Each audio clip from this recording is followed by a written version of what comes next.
아멘.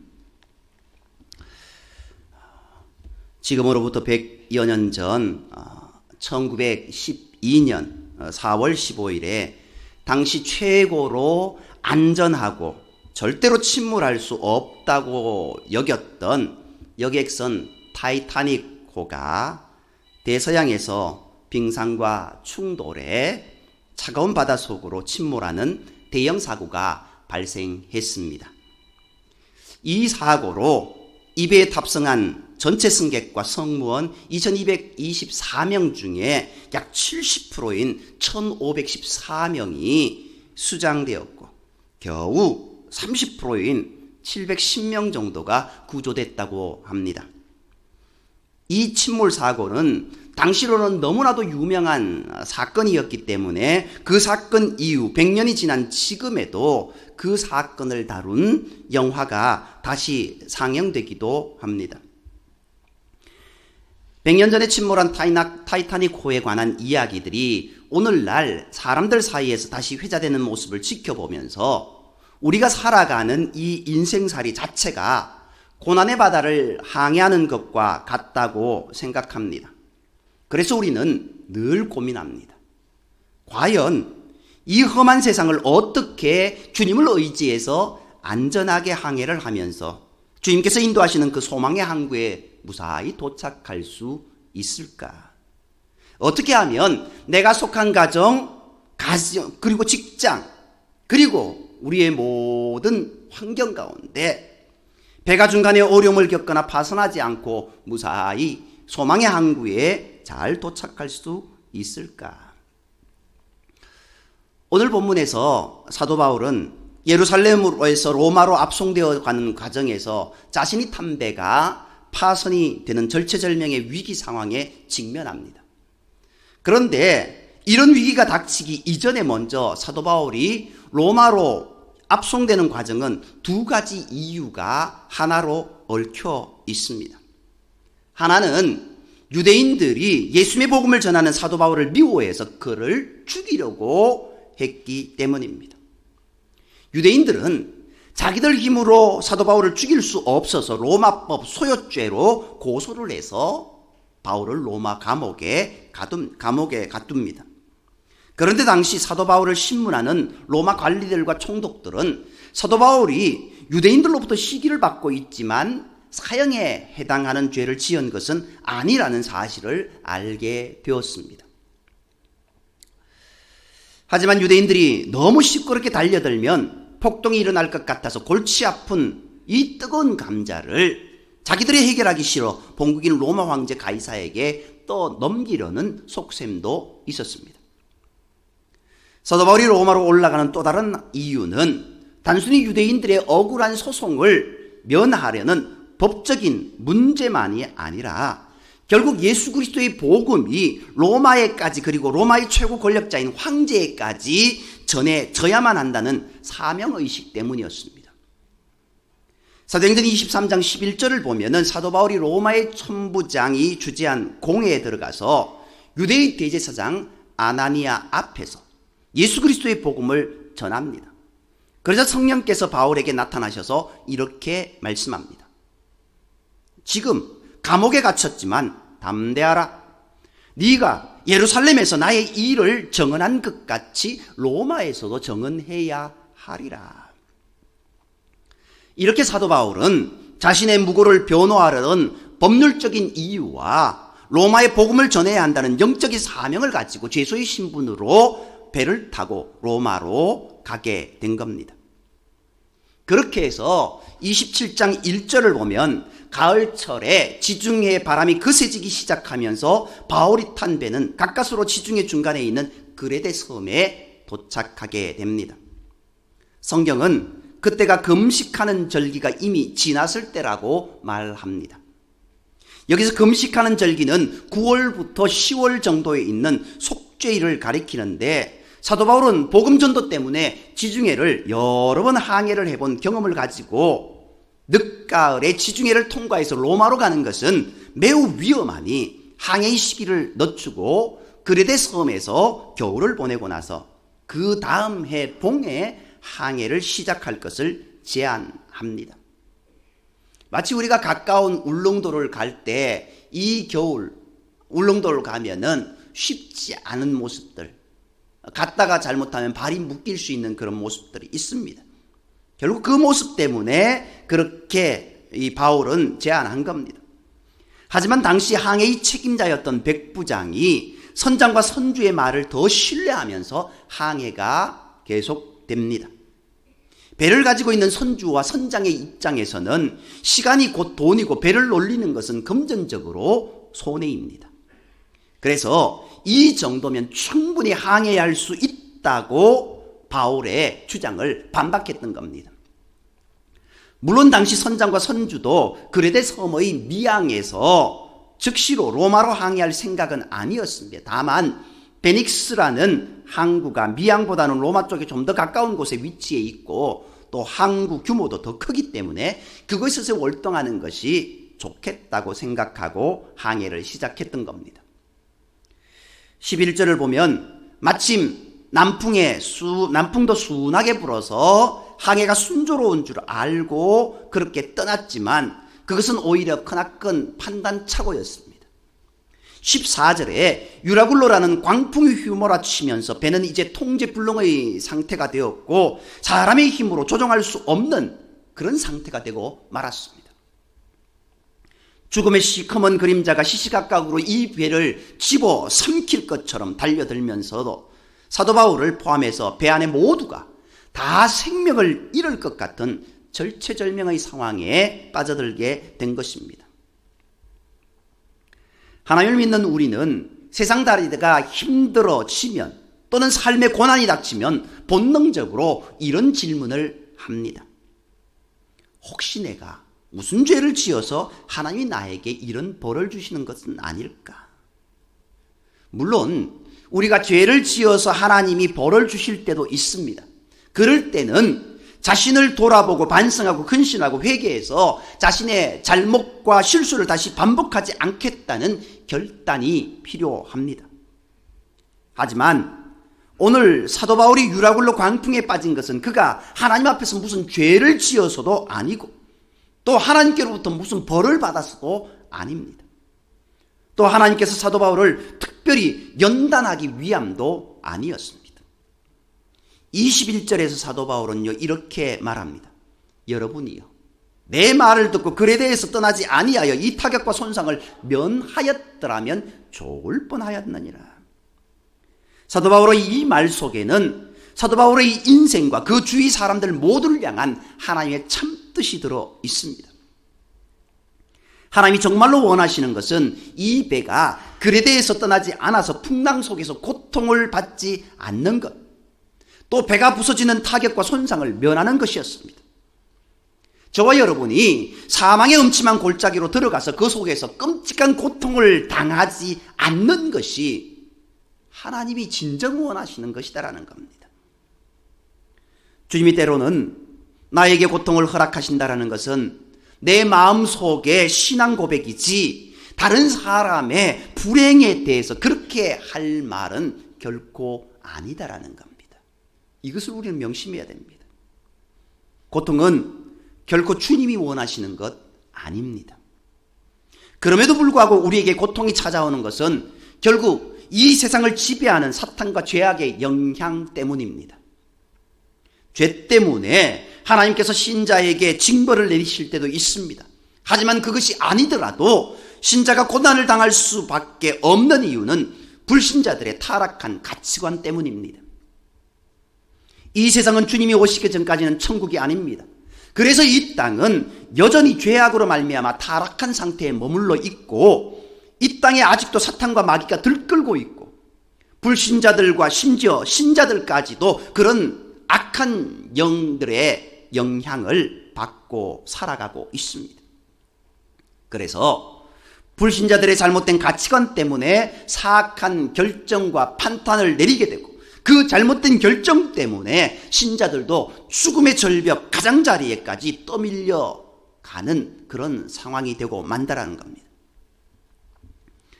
오늘 본문에서 사도 바울이 유라굴로 광풍을 만나서 고통을 당하는 원인도 하루라도 배를 놀리면 안 되겠다 싶은 선장과 선주의 탐욕 때문이었습니다.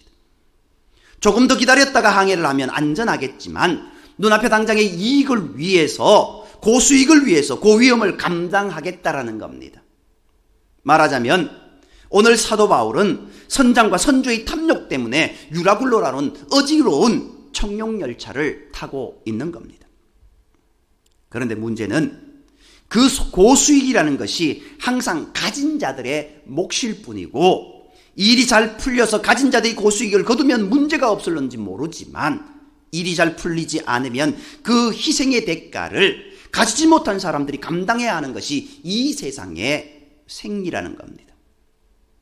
그래서 신자는 사탄 마귀 때문에 오는 영적인 고통뿐만 아니라 사도 바울이 선장과 선주의 탐욕 때문에 유다굴로의 광풍에 고통을 당하는 것처럼 이 세상에 힘 있는 권력자들이 가진 탐욕 때문에 고통을 당할 수도 있다라는 겁니다.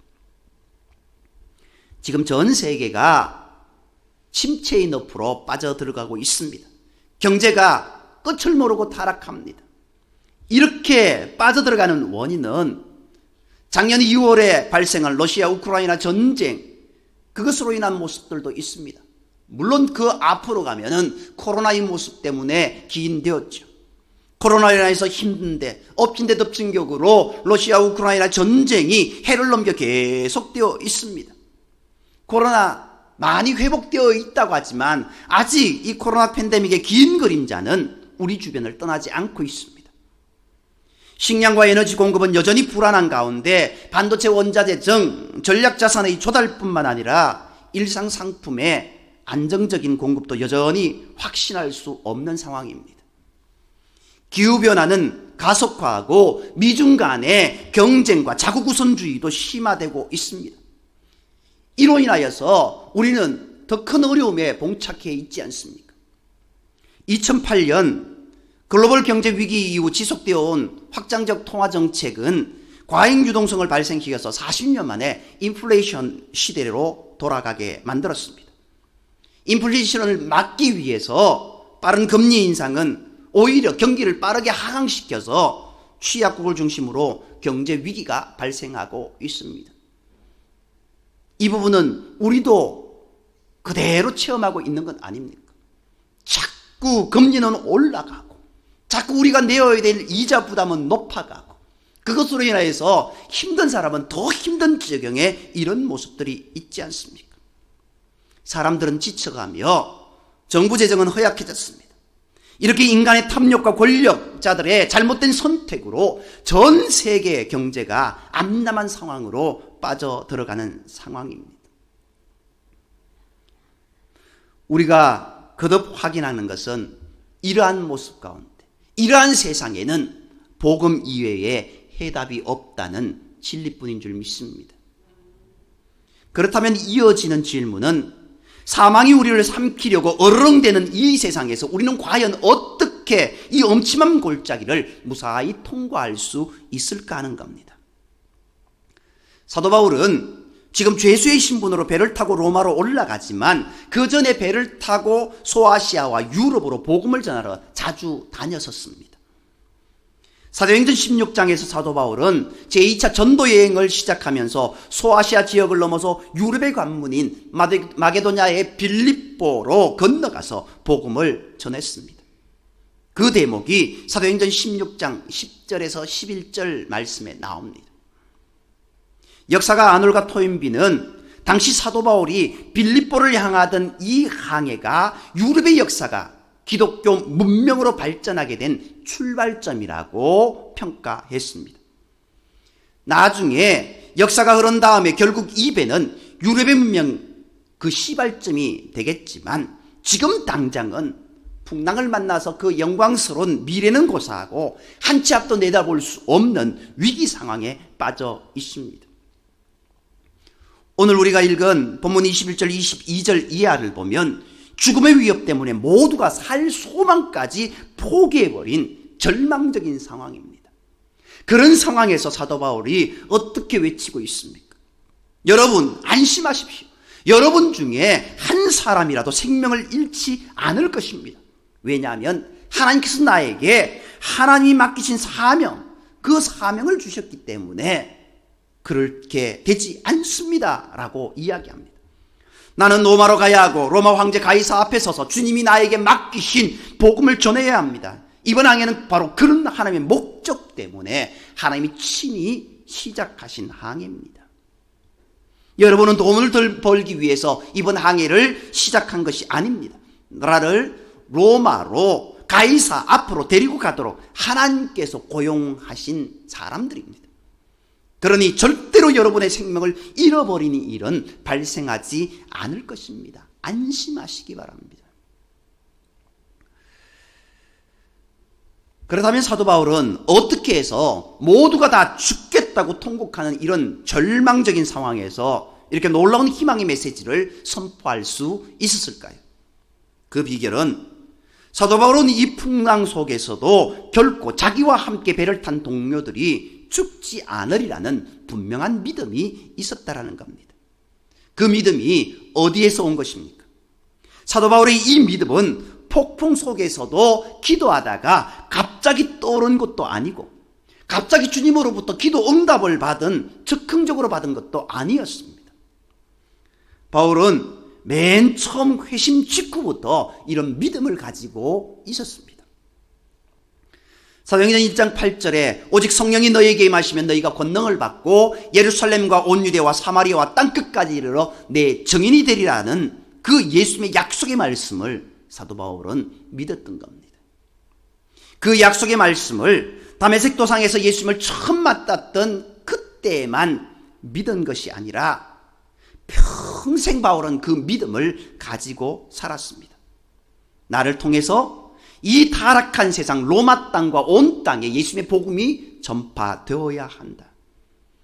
그래서 사도행전 23장 11절을 보면 사도 바울이 예루살렘에서 복음을 전할 때 주님이 바울에게 말씀하십니다. 네가 감당하는 복음 전도의 사명이 여기뿐 아니라 로마에서도 계속되어야 한다. 이렇게 주님이 맡기신 사명이 완수되기까지 자기는 결코 죽을 수 없다는 믿음과 확신이 사도 바울이 사망의 음침한 골짜기를 건너갈 때 그를 붙잡아 주었던 겁니다. 그리고 그 믿음 때문에 이 유라굴로라는 폭풍 속에서도 외치고 있습니다. 여러분, 결코 이 폭풍 속에서도 죽지 않습니다. 왜냐하면 내가 살아서 로마로 가야 하기 때문입니다. 내가 로마에 가서 주님의 복음을 전해야 하기 때문입니다. 내가 로마에 가서 주님의 복음을 전하기까지 나의 생명은 주님 손에 달렸습니다. 그러니 여러분은 절대로 죽을 일이 없으니 안심하십시오. 이렇게 외친 것입니다. 사도 바울을 부르신 하나님이 저와 여러분도 함께 부르신 줄 믿습니다. 하나님께서 우리를 구원하실 때 우리 모두를 각자의 가정으로 부르시고 교회로 부르시고 직장으로 부르셨습니다. 그리고 그 가정과 교회와 직장 속에서 내가 감당해야 할 하나님의 사명과 목적이 있습니다. 내 가정과 교회와 직장에서 나에게 맡겨진 직무와 책임 속에서 하나님의 영광을 드러내기 위해 저와 여러분이 구원을 받았습니다. 그리고 그 책임과 사명이 완수되기까지 결코 우리는 죽지 않는 줄 믿으시기 바랍니다. 저와 여러분은 예수님 때문에 억만 죄에서 구원받아 하나님의 자녀가 되었습니다. 이제 우리에게 남은 삶이 있다면 이 예수님, 이 복음의 능력을 사는 동안 주변 사람들에게 소개하고 증언하고 자랑함으로써 우리의 삶을 통해서 우리 하나님에게 영광 돌려야 될 줄 믿습니다. 이것이 복음의 사람, 예배자로 사는 삶인 줄 믿습니다. 오늘 장로님께서 기도하시는 가운데 지난 특별 새벽 기도회 기간 중에 말씀을 전했던 모든 말씀, 그것을 다 간추려서 기도해 주셨습니다. 복음의 사람이 무엇입니까? 믿음의 사람입니다. 믿음의 사람은 어떻게 살아가야 됩니까? 예배자의 삶을 살아가야 됩니다. 예배자의 삶이 뭐냐? 말씀을 부여잡고 믿음으로 고백하며 나아가는 삶입니다. 하나님의 뜻을 깨달아가는 삶입니다. 하나님의 약속의 말씀을 부여잡고 믿음으로 기도하는 삶을 살아가는 자입니다.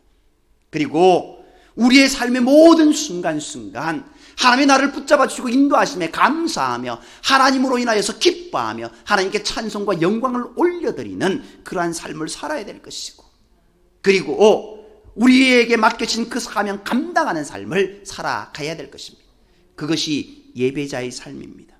그 예배자의 삶은 이 한순간 우리가 교회에 나와서 예배하는 그 시간으로 끝나는 것이 아니라 이 예배당의 문을 열고 나아가서 또 세상에 나아가서 우리가 처한 환경 속에서 주의 복음을 증거하며 주의 사랑을 증거내는 삶이다라는 겁니다. 내가 그 하나님의 사랑, 하나님의 능력을 증거해야 됩니다. 증거하기 위해 어떻게 하시겠습니까? 우리의 입술로만이 아니라 우리의 삶을 통해서 그들에게 보여주어야 된다는 겁니다. 위대한 설교자가 어떻게 나옵니까? 위대한 기능자가 어떻게 나옵니까? 아무리 뛰어난 사람이라 할지라도 처음에는 정말 어리석은 면을 있습니다. 잘 못하고 실수투성입니다. 자꾸 잘하는 사람들의 모방을 하고 계속 되풀이 하다 보니까 어떻게 해요? 실력자가 되고 능력자가 되고 뛰어난 사람이 될 수 있습니다. 세상에 많은 사람들이 예수님을 모릅니다. 그런데 예수님을 어떻게 알겠습니까? 우리를 보고 예수님을 압니다. 아, 하나님의 사랑이 저렇구나. 하나님의 사랑을 받은 자는 저렇게 살아가는구나. 어떻게 알겠습니까? 하나님의 사랑은 이런 것입니다 라고 이야기할 겁니까? 이야기에서는 잘 모릅니다. 100마디 말보다 한번 보여주는 것이 더 깨닫는 데 유익이 있지 않습니까? 아, 하나님의 사랑하는 자, 사랑하는 모습이 저 모습이구나. 하나님의 사랑을 입은 모습이 저런 삶이구나. 그렇게 우리가 보여주어야 되지 않겠습니까? 그렇기 때문에 예배자로 살게 하소서라고 이야기하고 있습니다. 예배의 삶을 살아가라고 이야기하고 있습니다. 오늘 우리의 인생의 목적이 무엇입니까? 우리의 삶을 통해 하나님의 은혜를 전해야 될 줄 믿습니다. 우리가 사는 이유도 하나님의 영광 때문입니다. 우리가 가정생활을 하고 직장생활을 하는 것도 모두가 하나님의 영광을 위해서입니다. 내 삶 속에서 내가 하는 일을 통해서 하나님이 영광을 받으시는 것이 내 인생의 목적이라는 그 사명의식만 분명하다면 우리는 유라굴로라는 큰 광풍 속에서도 이렇게 외칠 수 있습니다. 주께서 나에게 맡기신 사명이 완수되는 그날까지 결코 나는 죽지 아니하리라. 설령 죽더라도 나는 주님의 부활의 능력 안에서 내 생명도 다시 부활할 것이다. 그러니 사나 죽으나 내 모든 것이 전부 다 주님의 것이로다 라고 고백할 수 있게 될 줄 믿습니다. 이 믿음 가운데 나아가는 저와 여러분이 되기를 원합니다. 2023년 우리가 새로운 배를 타고 항해하게 됩니다. 우리 앞에 유라굴로라는 큰 광풍이 올 때도 있을 겁니다. 그때 우리가 어떻게 항해해야 되는가? 주의 말씀으로 항해해야 될 줄 믿습니다. 그러다가 큰 태풍을 만날 때도 있을 것입니다. 주님이 우리에게 깨닫게 하시기 위함도 있고 우리가 그래도 세상 가운데 살아가기 때문에 세상으로 오는 그런 많은 절망들이 있을 것입니다. 그러나 그 어려움 속에서도 주님만 바라볼 때, 주님을 향한 믿음 가운데 나아갈 때 절망에서 소망으로 나아가는 우리의 삶이 될 수 있을 줄 믿습니다. 이러한 믿음으로 풍랑을 이기는 저와 여러분이 되기를, 이 한 해 주님으로, 주님의 은혜로 승리하며 나아가는 복된 한 해가 되기를 주님의 이름으로 축복합니다. 기도드리겠습니다. 사랑과 내 하나님,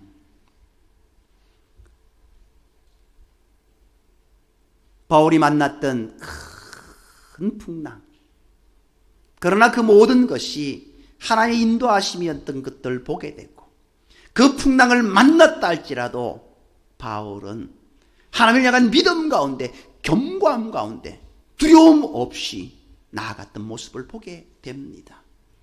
주님, 오늘 우리의 삶에 새로운 한 해를 열어주시고 이제 새로운 항해를 시작할 수 있도록 인도하여 주신 주님 감사합니다. 항해해가는 과정 가운데 이런저런 어려움을 만날 때가 있습니다. 그때마다 우리의 삶에 펼쳐진 그 표면을 바라보는 것이 아니라 우리의 삶 이면에 우리를 바라보시고 우리를 지켜주시고 우리를 인도하시는 그 하나님의 은혜의 손길을 바라보며 믿음 가운데 승리하며 나아갈 수 있는 우리의 삶이 되게 인도하여 주옵소서. 주님, 이 신년 새해 첫 달을 보내고 있습니다. 우리의 마음을 다잡게 하여 주옵소서. 우리의 마음에 주님을 향한 믿음 가운데 걸어갈 수 있는 결단을 허락하여 주옵소서. 이 한 해 무엇보다도 말씀 가운데 온전히 걸어가겠다라고, 내 힘을 의지하는 것이 아니라 기도하며 주님을 의지하며 나아가겠다라고 고백하는 한 해, 이 한 해 오직 주님께 영광 돌리며 주님께 찬양하며 믿음으로 살아가겠다라고 결단하는 복된 한 해가 되게 인도하여 주옵소서.